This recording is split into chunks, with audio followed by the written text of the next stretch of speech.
Sisters with opposing political views can agree on one thing. They both believe the minority vote will be key in the 2020 race. Here now to weigh in, we have Monica Sparks and Jessica Ann Tyson. Thank you, ladies, for being here. Thanks for having us, Of course, it's great to see you both. Of course, let's start with the new information.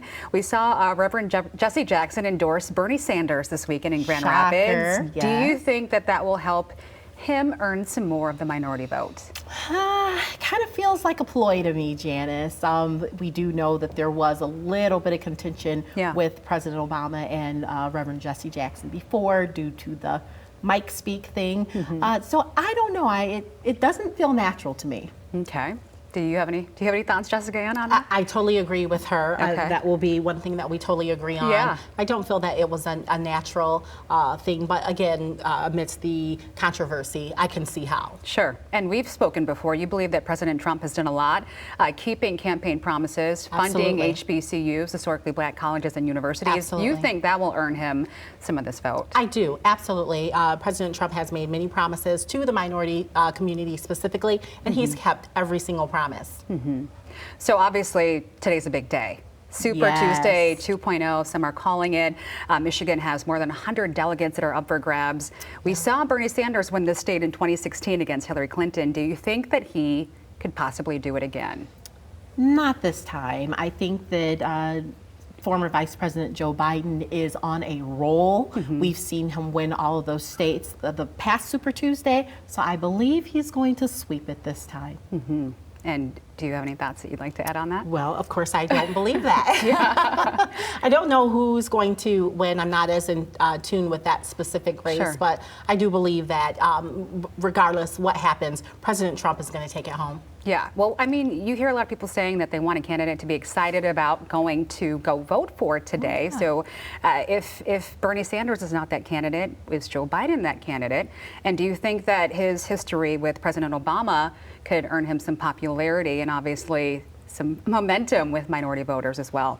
I believe that it does, and I believe that we saw that in South Carolina, and I believe that we saw it across other states as well. So I really think that now's the time, and then with the endorsement from Governor Whitmer, as well as others, I think that Joe Biden's going to be that candidate that now has the wind beneath his wings to make that turn. Of course, we'll have to watch and see. It's not just the minority vote, the female vote is also going to be key. Do you think that women are getting excited about the possibility of another 4 years with President Trump? I absolutely do believe that. He has done so much for women, small business owners, which a lot of women account for that population. So I absolutely do think that. Okay, and I know, Monica, you look like you want to say something to add on to that. Well, I'll leave it on, she's smart enough to do that. Very good, sissy, very good. Okay, let me sneak in one last question for you then, Jessica Ann. Who do you think will be facing off with President Trump? And do you think that Biden may have a better chance of possibly winning against Trump or Sanders? I think probably Biden will, but either one, bring it on. Either one, bring it on, and he's going to do so well against either one.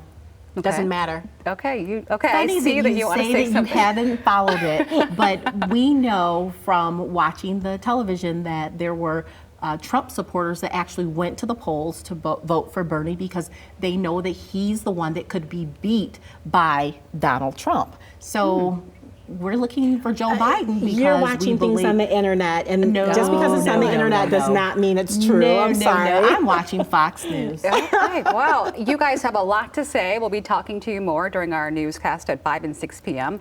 Thank you so much for your analysis, and hang around. We'll be chatting with you again soon. Thank you so much.